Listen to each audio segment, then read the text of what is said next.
All of the food we eat and much of the clothing we wear comes from plants and animals that are raised on farms. Farms are different in type, in size, and even in name.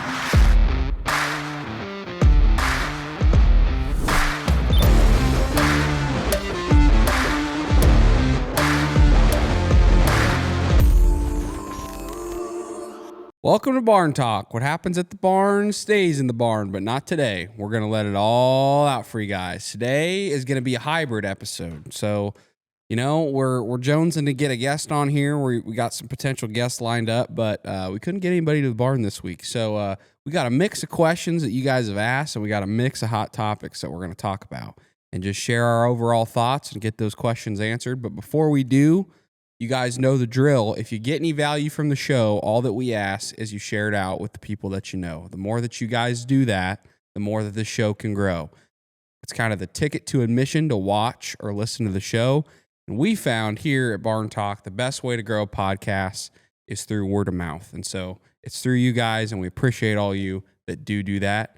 Another thing you can do to help us out here at Barn Talk is leave a review on Spotify or Apple. The more that you guys do that, the more that it gives our show credibility so we can get more guests to come to the barn. And overall, the podcast just grows and it gets more credibility and more notice and more fame or whatever you want to say. Because, you know, really that's about the only metric people can see is reviews on podcasts. It's so weird. We talk about it a lot on here. Podcasts, like the podcast platforms are just not very good. They don't give you a lot of metrics. They don't give people that are tuning into shows a lot of information about how well the show's doing. I wish there was a feature that allowed you to like see your most viewed or most listened to episodes. But and you know they've got that info. Yeah.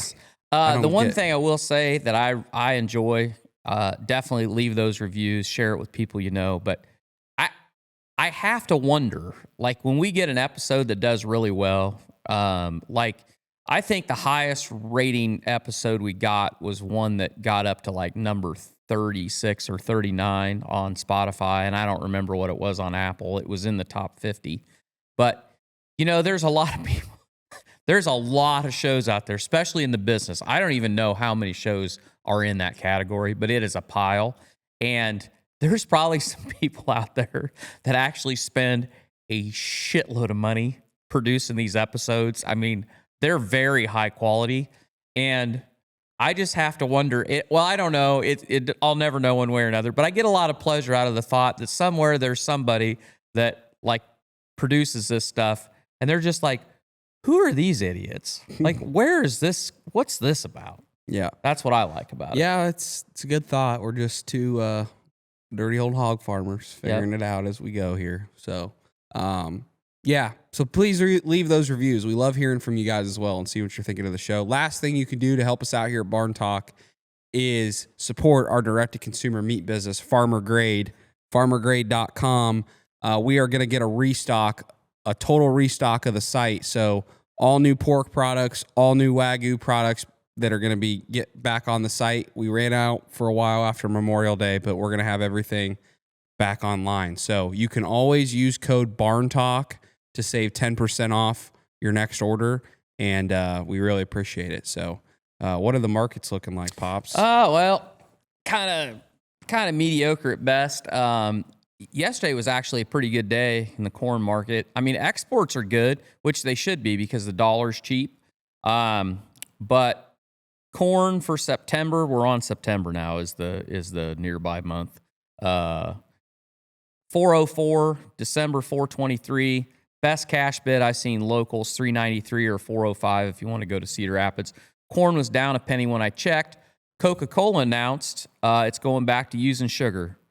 And so X is ripe with people letting the world know that now then we're going to start deporting Mexican Coke, because what everybody loved about Mexican Coke was you could snort it. No, that's not right. Oh, that's different. That's totally different. No, they made that with sugar, and now then Coca-Cola is going to make theirs with sugar in America. Not good for the corn market if that trends, because we sell a pile of corn syrup. So, and something that's kind of going on, and I've seen some pictures, and I've talked to a few people about this. There's a lot of, well, I don't know if it's a lot. We don't know yet, but there's definitely some pollination problems around there, around the countryside. So southern Illinois, and then I want to say out in areas of Nebraska, guys have been posting pictures of ears of corn that are like, did not pollinate at all. And I don't know how big that problem is, but maybe that gets the market going a little bit. But we got a lot. We got a lot of new crop coming. I think we might get some strength just because the exports are so strong and the carryout keeps shrinking. But when we get to that new crop, gonna be a monster. Beans, August 10.14, November 10.21, $10 in the Quad Cities, 10.33 across the river. Bean meal, $267 a ton. Wheat for September, $5.36. Hogs for August, $105. And when you get past the August contract, so if you're buying pork, if you get past the August contract, $89. So if you're the packer, you might have a little relief. But if you're the seller, you ain't going to be so happy. Cattle, $223. Feeder cattle for August, $324. I don't know. I don't think I'm jumping in to feed a bunch of cattle. I hear, I think the only way this beef market's going to go down is obviously herd size have to increase, but who wants to buy feeder cattle right now? Yeah. I mean, there's going to be some people that do because they probably have enough money to go out and do it. I mean, the guys that are winning on the beef market, cattle market, are the ones that had everything already established, and now they're just riding this wave. So it's like the only way that I see it, the only way it comes down is if there's more supply. But like, I think herd numbers are still down, and until the herd numbers rise, you still have another year and a half before that actually gets to the packer, and then now, you know what I mean? Yeah. So it's like until these herd sizes go up, and we can see that, and there's data out there to show that, you're still, even after that, you still got a year and a half to see the price come down. Well, the only thing that changes the price now is demand destruction. And people have been talking about demand destruction for 2 years, that, oh yeah, beef's going to get too high and nobody's going to buy it. And guess what? They just keep buying it. I will say, I think something that I'm noticing just in the meat business is having pork as an offering right now has been awesome, because I think it's in that middle price range. And I definitely think a lot of, like, our pork's selling really good right now. And I think a lot of grounding. I think it's that. A lot of ground stuff selling better too. Yeah, I think it's just that. I think it's that middle option between chicken and beef, and it's way more affordable than beef right now. So it's been nice to see. Yeah, it's I don't know. Nothing's going to change for a while, for sure. The only thing that's going to change the cattle market is demand, because we're a long ways from growing this herd to where we're going to have more beef to. How long has it been? Is this the best bull? Like, is this the best bull run for cattle? For cattle ever? I think so. Like, in my lifetime, I don't remember. You've never there's been times when cattle have gotten high, but I don't think they've ever stayed high this long. Yeah, I don't think so. Yeah, so this is like a opportunity of a lifetime kind of thing. For cattle guys, I mean, this is like, if you're a 74-year-old guy and you got 80 cows out on pasture somewhere, this might be, if my words are hearing you, it might be a good time for you to think about retiring and liquidating your herd. Yeah. And just get that timeshare down in Sun Valley, because you're never going to be able to get rid of those cows for the kind of money that you are right now. It's crazy. Yeah. So, crude oil, $66. S&P 500 is $62.77. Google, $175. Here's a good one for you. There's a company called MP Materials, and I don't know if we talked about it before or not, but they own the only rare earth mine in North America, and it's MP Materials because the name of that is Mountain Pass.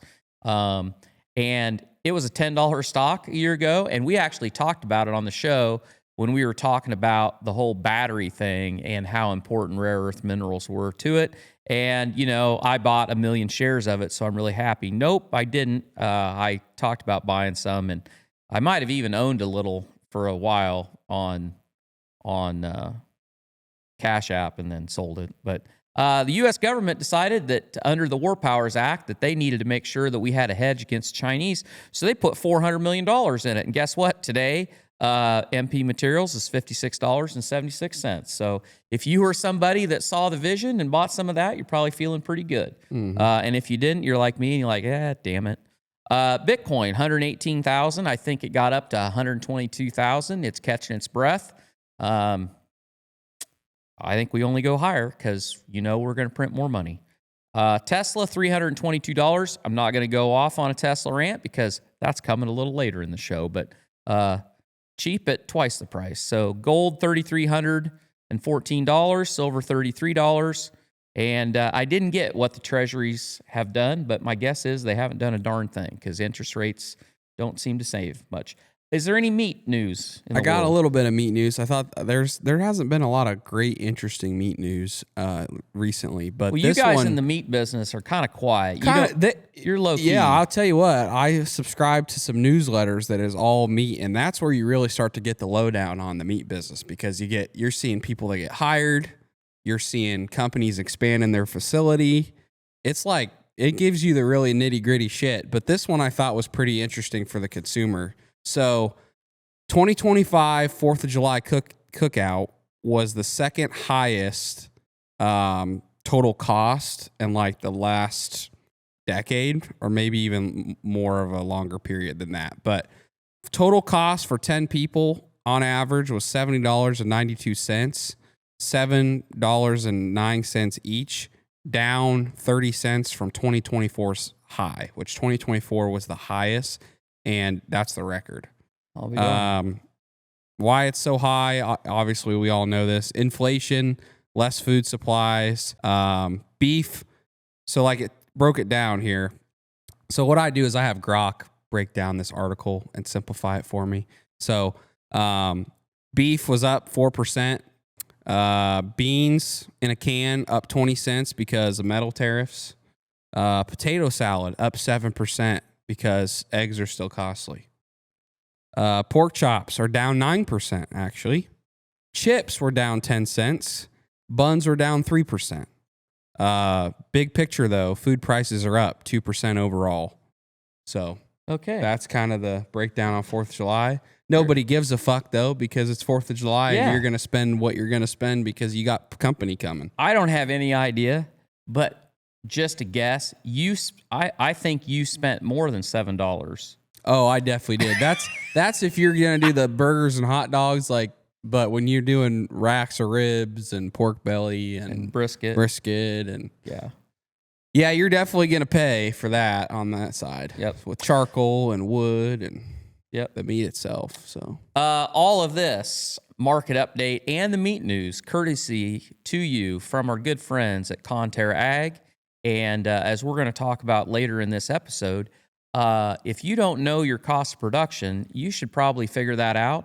And with the way these grain markets are, it is a good idea to make sure you have a good banker in your corner. And if you don't have one, get a hold of our good friends at ConterraAg.com and see if they can help you. So off to the races we go. Where do you want to start?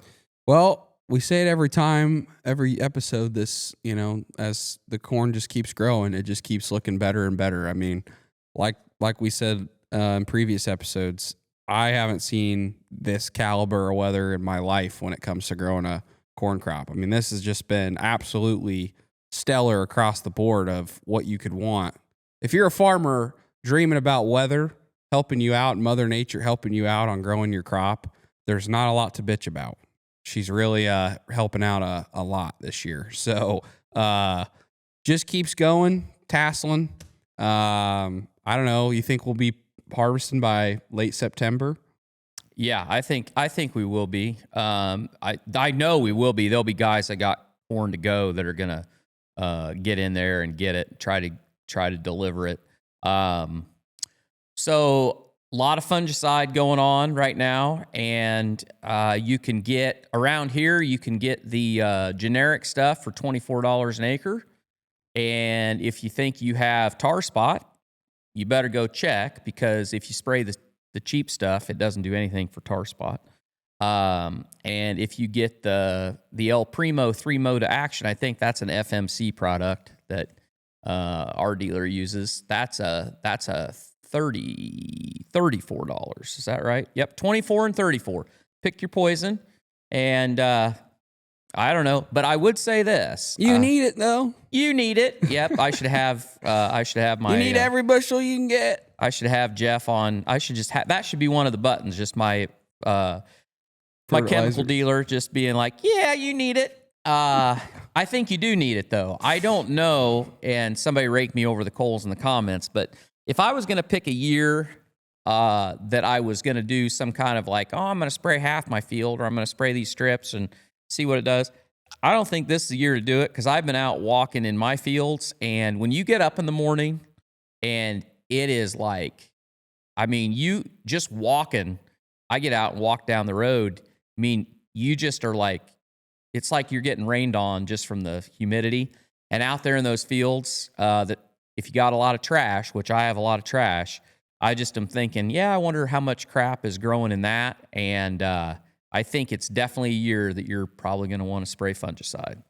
I don't know if that corn ends up with a 3 behind it. That's going to be kind of a hard pill to swallow, but it's still a lot easier than driving around trying to pick corn up off the ground. So, yeah. So what's your outlook and feeling of this is going to be a really important year for marketing? Yeah. Because it's not looking good on the marketing side.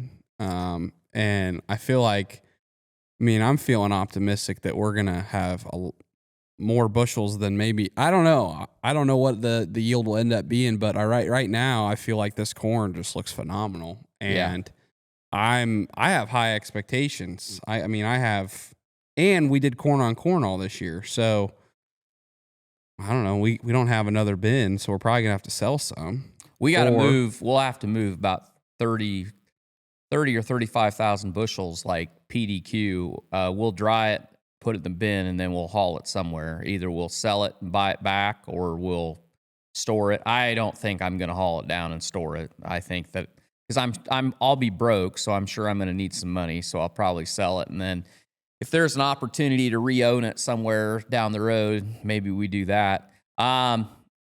You definitely need to know your cost of production. So I'll give you my shameless plug for like Legacy Farmer, because I actually have a Legacy Farmer call today at 4:00, and like their farmer metrics program for like it's an super easy spreadsheet that you can do per field. I think you can get that for free. I think they'll give you that just, to try out. I would highly recommend using something to know figure out what your cost of production is. And then, you know what you got to sell your corn at then. Yeah. you know what the bottom number is. It's got to be.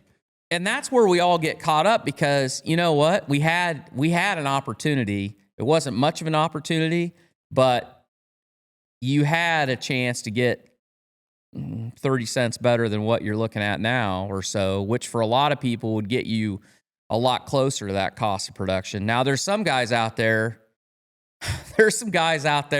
which gets into a question somebody asked us later on. They're way off from where their cost of production is, and that's not a good place to be. But if you're marketing your own grain, I don't know. I'm to the point where I definitely lean a lot on people that do it every day and can help you navigate. But I think there's a lot of corn out there that's probably going to have to get re-owned in some form or another on the board to try to make up some lost revenue on what's going to have to move right out of the field or very early in the fall. So yeah, it's going to be tough. I thought I had something else I was going to ask about, or I was going to say about that. Yeah, I think it's just now more than ever, you really have to know your numbers for yourself. It's not enough to, haul your stuff in and, what it looks like for your tax returns. Like, you have to know what your cost of production is. So that's my advice on that. That's your message. Yeah, but overall, feeling optimistic about the corn crop here in Southeast Iowa. Grok 4 is rising to the top, baby. So they came out with a new version of Grok, and it's arguably the most powerful AI out there right now. Dad has a lot more to say about this topic than me because he listened to the All In podcast that went all in on Grok 4. But I will tell you, as a business owner, last night I had a team meeting with my guys, and I just was like on the spot. We were thinking about a better way to forecast meat, and I was like, we were like, it was on the tip of our tongue, and we were figuring it out, and we were getting this formula, and we just couldn't articulate it well enough though. And I was like, well, let's just put this thing in Grok. And I'm like, do you guys have Grok? And they're like, no, I use the free version. And I'm like, fuck it. I'm swiping the card right now. We're getting a farmer grade Grok right now, and we're going to all use this thing so we can go through our ideas better. And I think if you're a business owner, if you're not a business owner, if you're an independent thinker, if you're just somebody, you got to get on top of these tools and act on them quick. So if Grok 4 becomes the most powerful AI in the world, you got to hop on it and you got to start using it and understanding it. Because I would go back and forth between chat and Grok, but now that Grok has taken over as the smartest and most powerful, well, okay, I'm going to get good at using Grok 4, and I started using it a little bit, and it's just smarter. It's just smarter. It's just better. So did it give you good answers to what you asked? We haven't asked it yet. We got off the call, and then I bought it and sent him the information. But we're gonna work through that problem and kind of talk about it. So I use at this point I'm using AI every day. Every day I'm using AI at some capacity just to think about things, and if there's new projects that I'm spearheading inside Farmer Grade, or if there's something I'm trying to figure out on my computer, like having that as your assistant to go out and find the answers is huge, right? And it's not always 100% accurate. Just AI in general. Yeah. Like sometimes it'll tell you that you can do this on this app and plugin, but you really can't, it just has a few things wrong. Now, I haven't worked enough with Grok 4 to know. Yeah. But it's good. It's really good right now. So you just got to keep adapting with the tools that keep coming out. Keep your head on a swivel. I think at some point we need to do an episode and talk about agents. Yeah. Because one of the big advantages or one of the big tools that are available within all these AIs is you can use something like Grok to create an AI agent that does very specific things for you. Like you can create an agent to go through all your emails every morning and then give you a summary so that you, instead of having to go through and read all of them, it'll give you a summary of what's important and what's not. And I think you can probably, it's kind of like spending the time setting really great preferences in your inbox to sort all your junk. But that's just one example. But I think the most telling, the craziest thing that I have soaked up in the last couple of days, Sawyer's right in that those of you that don't know, I use All In Podcasts as like my show prep a little bit because that is a great group of people there that kind of a little bit differing points of view, and they really do a good job of breaking down a subject. And I have learned a lot, and then it kind of inspires you to go down a rabbit hole and learn more about things that they might or might not have discussed or that they have discussed. But so one of the things that makes Grok 4 different is that it's learning off of Colossus, which is Tesla's AI server cluster. And if you go back a little bit, when Elon announced that they were going to build this this cluster, it was going to be 100,000 CPUs, and people are like, "Man, that's crazy. That's crazy." And then before it even started, he said, you know what? We're going to make it 250,000. And they have been building it out, and now then he is set that it's going to have 1 million CPUs in it. So arguably one of the largest connected networks anywhere. And that's what they're training Grok on. And last night I was reading around on X and on YouTube and watching some tutorials and watching some commentary about it. And I came across a guy, and I thought this was a very interesting point of view. And he said that he believes that when the next version of Grok comes, which we're not, like, that's the other thing. This could be a matter of a few weeks to a few months, because it's all of these AIs are learning at a very rapid rate. He said his personal opinion is that when the next version of Grok comes, Grok 5, he said that is when Tesla, or when AI reaches escape velocity from everybody else. And the reason for that is because the sheer volume of learning that is getting done, because they have such a huge cluster of a network to learn on, that just by the math of it, it is going to learn faster than everybody else. So now that it's made its way to the top, it is going to learn at a rate that is so much faster than everybody else that nobody's going to be able to catch it. And I was just like, that's kind of mind blowing. And, you know, everybody knows, if you've listened to this for any amount of time, I've been pretty high on Tesla from clear back when we started this thing. But they're in such a unique position in the fact that you can take that and you can now integrate that AI into Optimus, which is their robot that they're building. You can integrate that into full self-driving.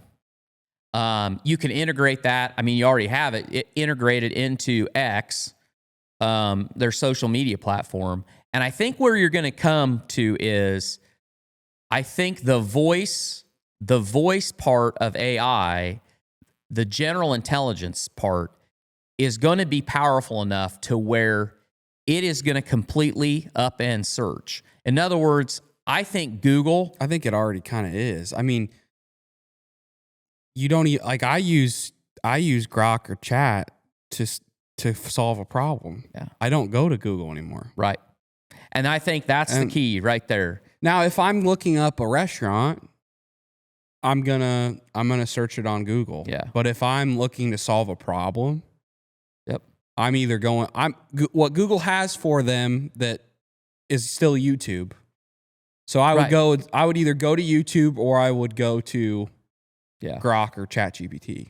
So the example that I saw last night was, if you're using it, eventually you're going to get to the point that you're going to let Grok operate in the background on your desktop, and you're going to be able to, instead of saying, search barbecue restaurants on Google, you're going to be able to just say, hey Grok, search barbecue restaurants in this area that are open, between this time and whatever. And it's going to know, it's just going to go and it's going to find, and it's going to give you your search results tailored to what you want. Or like when it comes to buying plane tickets, you're going to be able to tell it, hey, get me options on plane tickets to Philadelphia week before Thanksgiving for me and 3 other people, and I don't want to fly, whatever. Mm-hmm. And it'll just do it. So it's going to be a game changer, and it's hard to keep up. It's really hard to keep up, and what's interesting to me is like I try to think of things that I can use it for, because I want to interact with it more and like solve problems. But sometimes you are so like in your box of thinking that you don't even think about what you could be using it for. Yeah, I think there's a lot of great, there's a lot of X posts on X about guys coming up with prompts to like set up your AI to think this way. Yeah. For like, you know, you can start a new chat and then this chat is like, you are my assistant, or you are my data researcher. Yeah. You are my entrepreneur. You're my business coach. Like, Yeah. there's people that set up different prompts for your AI to act a different way and kind of guide you with this lens. So yeah, you got to get creative, and you definitely have to play around with it. And you know, I think a lot of our audience doesn't like some of the AI talk, but I don't give a shit if you're a farmer, if you're not. You gotta get on top of this, man. This is the future, especially, you know, guys my age. I mean, guys your age too. It's here, and it's only going to get faster and better and smarter, and it's going to continue to grow and grow and grow. And I know it's easy to like say, I'm not going to use it, and I'm not going to think about it, and I don't want to think about the negativity of it, which none of us do. Like, yeah, obviously it can be a little scary and daunting to think about if it does, you know, turn on us or something. But like, what are we going to do about it? Yeah. At the end of the day, what are we going to do about it? What are you going to do about it? Nothing. So you might as well adopt the tools that are going to help you to solve problems, make better decisions, and move faster, because it's in the game of business right now. It's all about speed. It's all about speed now. I mean, the guys, like, you know, as I think about in the D2C meat business, how many are adopting these tools? How many are moving with these tools? How many of them are, you know, your competitors? If they're not adapting these tools and using them, they're going to get left behind. So you kind of have to move with it. And I'm not saying you got to adopt all the technology that ever comes out, because like, I don't know, robots is where I kind of like get a little like, I don't know, because we don't want to displace the workforce. And I think that there will be companies that put humans first, and that will be an attractive thing for the consumer. So there's limits there, but this is one of those tools on the back end that I think can help you out tremendously with no matter who you are. Yeah. You got to start using Grok. Yeah. Or chat. Or something, or whatever you're using. Yeah, Claude, whatever. And the last thing I'll say about this is you're going to be using it anyway. You're just not going to be realizing it. When you're interacting with companies and with vendors and with in your day-to-day life, you're going to be interacting with an AI and not even know it. And I'll give you a good example of how this moves is like, okay, remember, if you're not in the Apple ecosystem, maybe you don't understand this, but it's like Google Pay kind of. So when Apple Pay came out, you know, I didn't really see the need for it. Like it wasn't anything special until you realize that, okay, when you buy something on Apple Pay, it fills in your shipping address and everything. I mean, it's just so easy. So you're like, man, that's great. And so really enjoyed that. And then my kids started using Tap to Pay, and I'd see them use Tap to Pay, and I was like, oh yeah, that's crazy. And like 10 days ago, I lost my wallet somewhere here on the farm.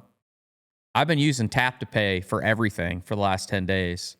And it's like, now then all my cards have arrived back, and I got my license and all that renewed. But I'm like, I don't really need them.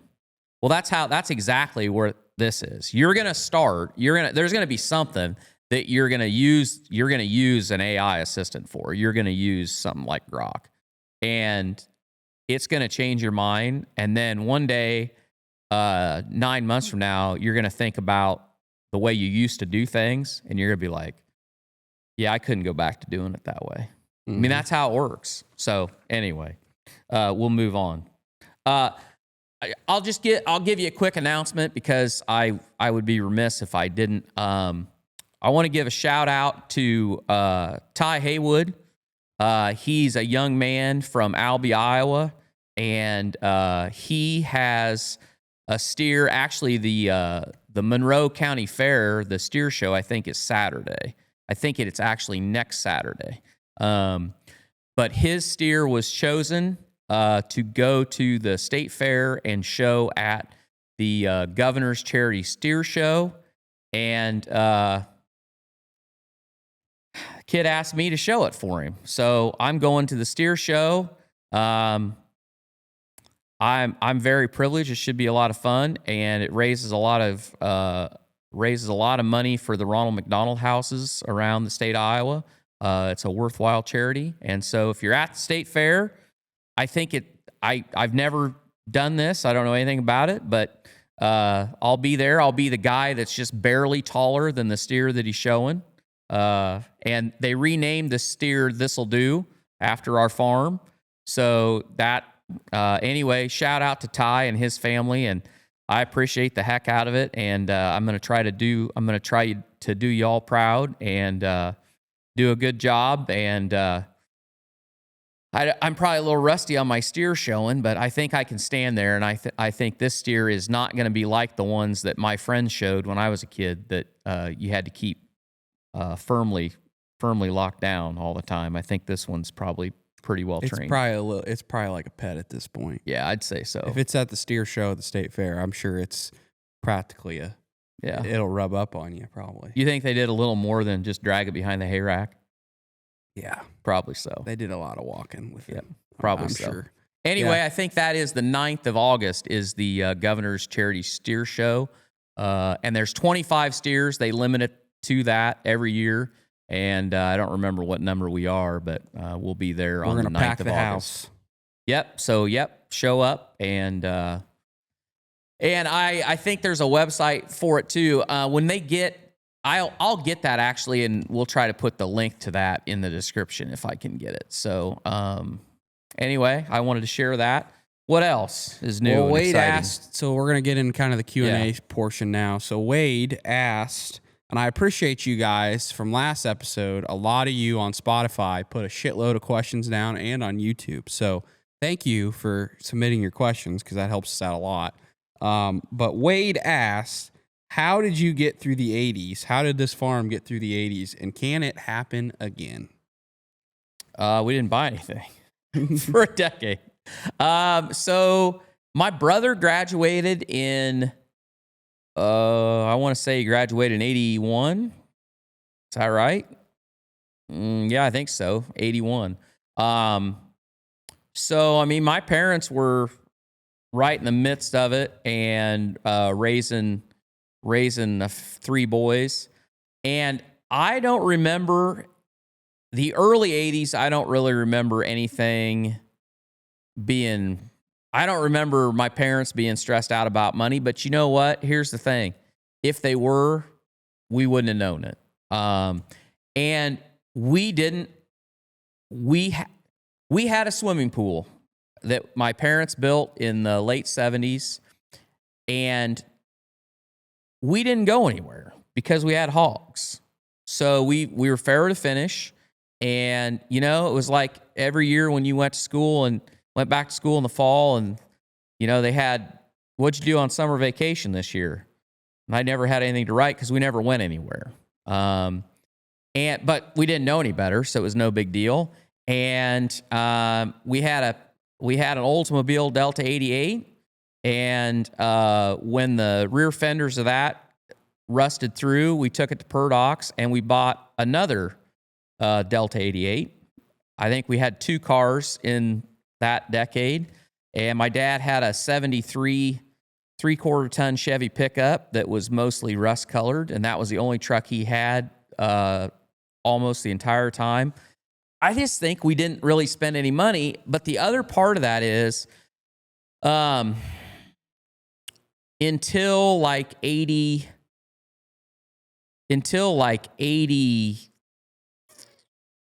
or 4 or 5, we only farmed 160 acres. We had 200 sows, farrow to finish, and we farmed 160 acres. We grew corn on corn. We ground all the corn, fed it to the pigs, and we sold hogs. That was how my parents made their living. And my dad and the next door neighbor owned a combine together, and a Massey 510, and we had a 4-row head on it. And when the neighbor retired, my dad started crop renting the 240 acres that we own now. That Sawyer's hog building is on that site, and so is my 2-barn site. But we crop rented that for a good long time. And in like 1987, my dad bought that 240 acres for $1,750 an acre, and he was pretty sure that was going to be the end of him. He had he was so stressed out about that man, everything was going to have to work perfect for him to be able to pay for that ground. And then within about 3 years of that, corn or land was $3,000 an acre, and then it just kept going from there. But I think the hog business really is what carried us through the 80s. It wasn't grain farming. And so my dad, when he started farming, he farmed with his brother, and they farmed a pretty good chunk of ground. I would say they probably farmed about 800 acres altogether, and they had bought 160 together. And this would have been back in the 60s, early 70s. And then when my dad had to buy his brother and sister out of the 160, because when my grandparents died, my dad inherited a 1/3 interest in the 160 at home. And that was the start of a family destroying, as we talk about it on here all the time. My dad lived that. When my grandparents died, it destroyed the family because one brother wanted the farm, the other brother wanted the farm, and it didn't work out that way. My dad had to buy his brother and sister out, and then to do that, he had to sell his half of this 160 that they had bought, and then that split up them farming together, and they didn't speak to each other for like 50 years. But then when he married my mom, he ended up farming 240 acres that my grandfather owned on my mother's side.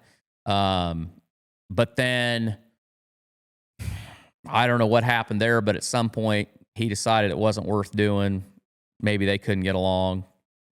Maybe my dad was not as nice a guy as I thought he was, but I knew he wasn't a very nice guy sometimes anyway. But anyway, so for half of the 80s, we farmed 160 acres. So it was the hogs that carried us through. Well, I also say, you guys, that time, you had a garden, right? Yep. Grandma Canned a lot of shit. Yep. Did you guys ever butcher your own hog? Oh, yeah. Yeah. So there was a locker in Kelowna, Iowa, and we took hogs to that locker, and we used to have sheep, and we'd take a couple lambs up there every year and get them butchered, get lamb chops out of it and lamb roast, whatever. And my mother cooked the living shit out of those lamb chops. They were like hockey pucks. I'm surprised my teeth made it through that. But anyway, yeah, I mean, we ate a lot from the garden, canned a pile of sweet corn. I can remember my grandmother coming down here on my mom's side, and, they'd get set up in the garage, and we had a stove out there and a big sink and all that. I mean, they canned everything, and we had a big pantry down in the basement. So I think what it comes down to is we didn't go out and buy a lot of land in the late 70s. So we didn't have a bunch of debt that had high interest on it or anything like that. In fact, I think that my dad was a guy that he borrowed some money when he built our first confinement buildings, but that was back in the 70s where I don't think people really knew how much money they were making.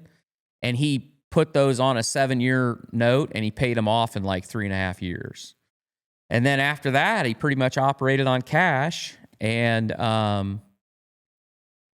somehow we got through it, you know. So the 80s were not nearly as hard on us as the 90s were. The 90s were way harder because the hog business in 95 through 98, that was when we exited the hog building. And for me, that was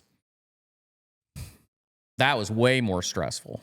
That was way more difficult than the 80s were. But to your point, can that all happen again? Well, I totally think it can, and I think it is. I think it's happening right now, and I think you're going to see it this year. The amount of leverage that's out there, I think the farm economy is a product of the same thing that our government is. It's the product of cheap money. There are a lot of guys. We're so over-equipped as farmers today, it's ridiculous. And I don't give a shit what anybody says. You know, if you don't get all your corn planted in, you know, a week, people, you know, they go in a panic. When I was a kid, it took you a month to plant, and somehow we grew a crop. Now, you can make the argument that, you know, you're missing your top yield and all that, but we also didn't have an equipment payment.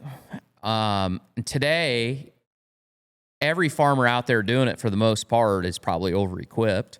And we've grown, we've gotten big because that's what has been pushed is you got to get big. And there are a lot of guys out there right now that are in a hell of a shape because they're leveraged hard. They're paying high cash rent. If you have an excellent marketing plan, that really helps. In this day and age, if you're an expert, if you're really good at marketing, that helps you a lot. But if you do it wrong, just might sink the boat. And I don't know. I think as we go through the next few years, ag is going to look a lot different than what it looks today. And I think you're going to have a divergence. I think you're going to have a world where you have extremely large farmers, and then you have small farmers that some of those guys may be part-time farmers. And the number of guys that are farming full-time with smaller amounts of land, I think the only way you make that work is if you create your own market. Yeah. Or you have ag tourism of some sort, or like you can't be a small farm and just do the commodity. Yeah. Commodity method. The only way you could be a small farm and make it and do that full time was probably if you had a big enough market to sell your own produce, eggs, chickens, you know, livestock, or you did ag tourism of some sort, or you just got smart nitty gritty with a tactic and created your own market. That's the only way I see it working. Yeah, and it's almost like the middle class of farming is going to get taken out, just like the middle class almost seems like it's getting taken out right now out of the economy. Yeah. The middle class of farmers it's either get big or get pushed out of the business unless you change something. Yeah. Or that's it. Yeah, and I just sit around. I just thought this the other day. You know, I'm growing 100% corn because the economics of beans is terrible, and I'm like that. I hate that.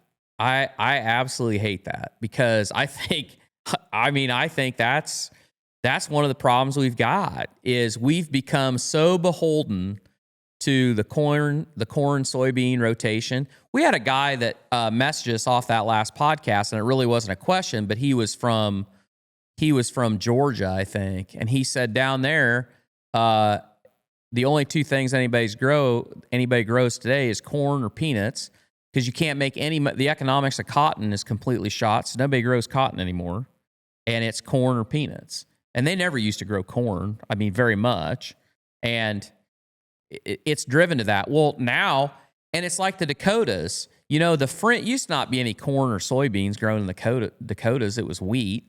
And now then it's the footprint of corn production has gotten huge, and soybeans to some as a byproduct of that, because a lot of people are rotating that. And really, I mean, and if you think ethanol is your savior, then you're crazier than a pet coon, because we've about maxed out the amount of ethanol that you're going to get. And I would argue that with all this technology and remote work and streamlining and robots and AI and all of that, we've already surpassed peak mileage and the number of cars on the road. I think that ship sailed too. I think you're going to see fewer cars sold in this country, and because of robo-taxis and all that, you're going to see fewer people owning cars. And so your ethanol, I think you've already hit. I think you're at peak.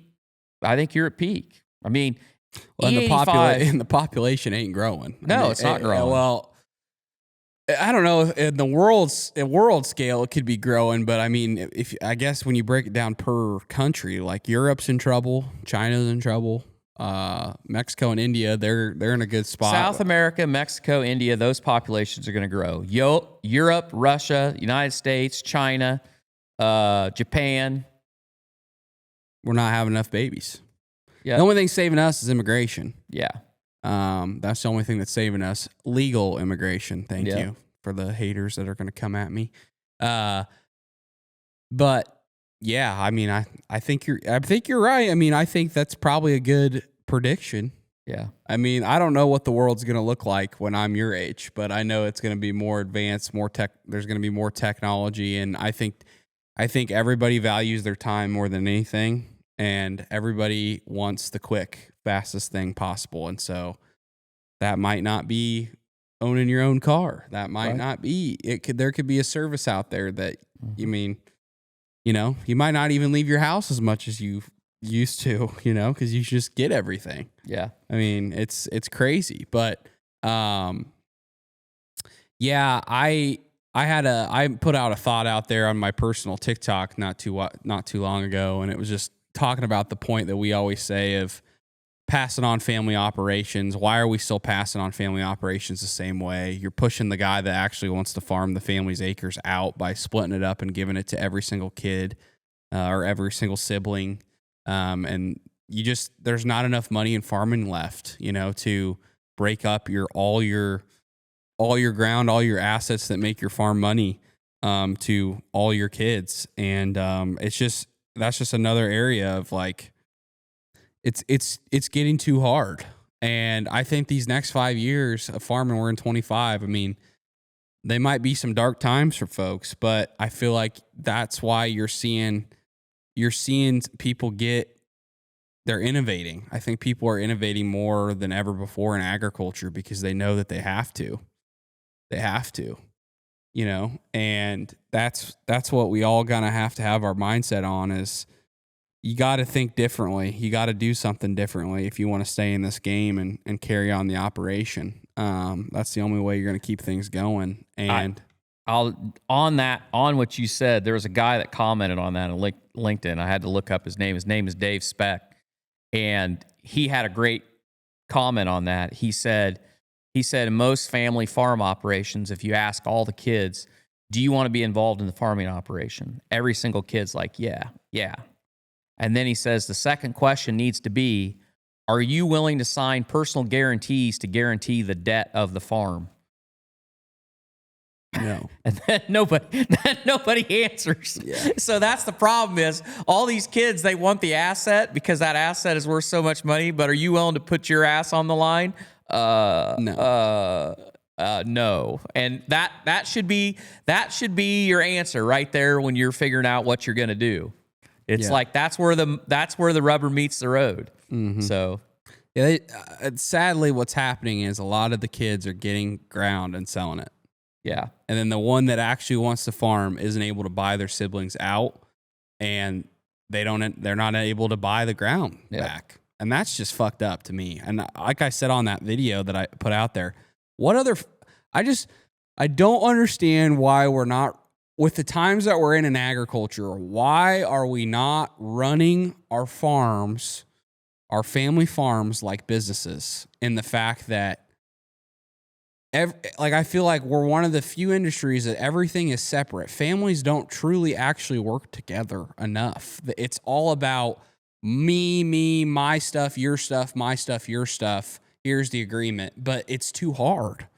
Like if you can work a way to work out with your family to like grow the farm and have a vision together and making it happen, I think that's your superpower right now. Because the amount of families out there that are just fighting over petty shit and fighting over this ground or this ground or this ground or this ground, and they can't come together and realize, all right, let's form this and run it like a business. There's going to be revenue. There's going to be profit. What do you bring to the table? What do you bring to the table?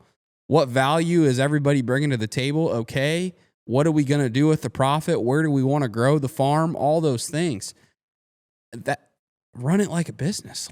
I think the way we need to head is, I think something that isn't talked about enough, and I don't know why, is I think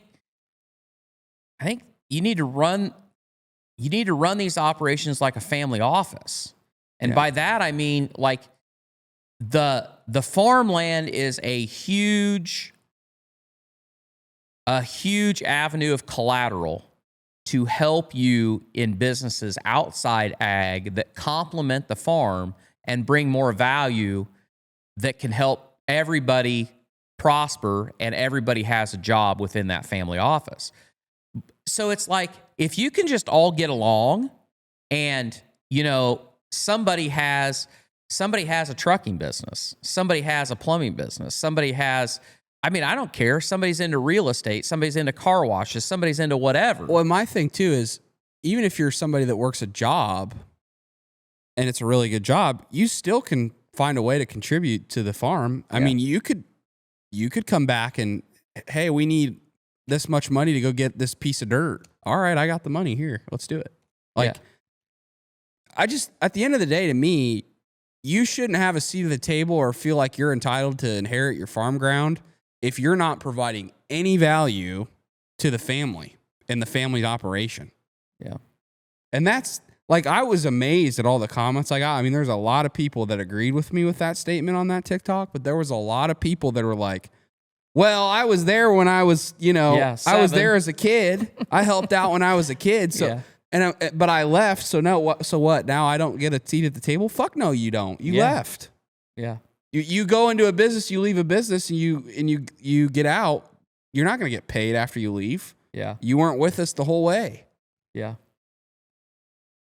Well, you can boil all this down to, within a lot of families in ag, there is an unwillingness to have difficult conversations without it ending in a knockdown dragout.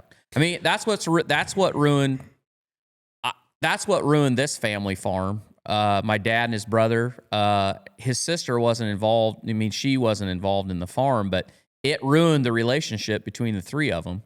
And they just couldn't have a difficult conversation without, ending up hating each other. And that happens a lot. And I don't understand it, because you know what? You can go to a job and work with people that you absolutely can't stand every day, and you figure out how to make it work, and you say, well, it's because I don't have any choice. Well, if you want the fruits of this amazing asset that has been built for you over generations, you might have to find a way to get along with Brother Don that's a complete pain in the ass. But you know what?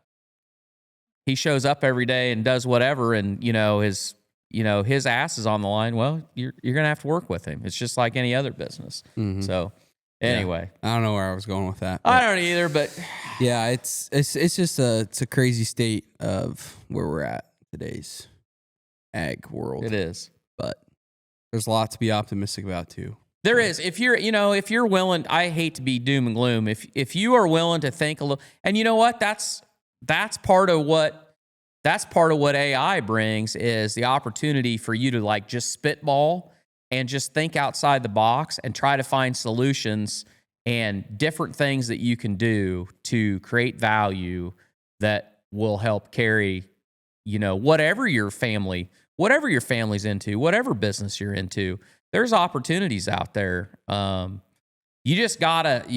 Sad to say, the truth is it's not getting any easier. You gotta hustle, but you gotta think. You have to, don't let anybody else do your thinking for you and tell you, especially me. Don't let me sit up here and tell you, oh yeah, this is what's coming.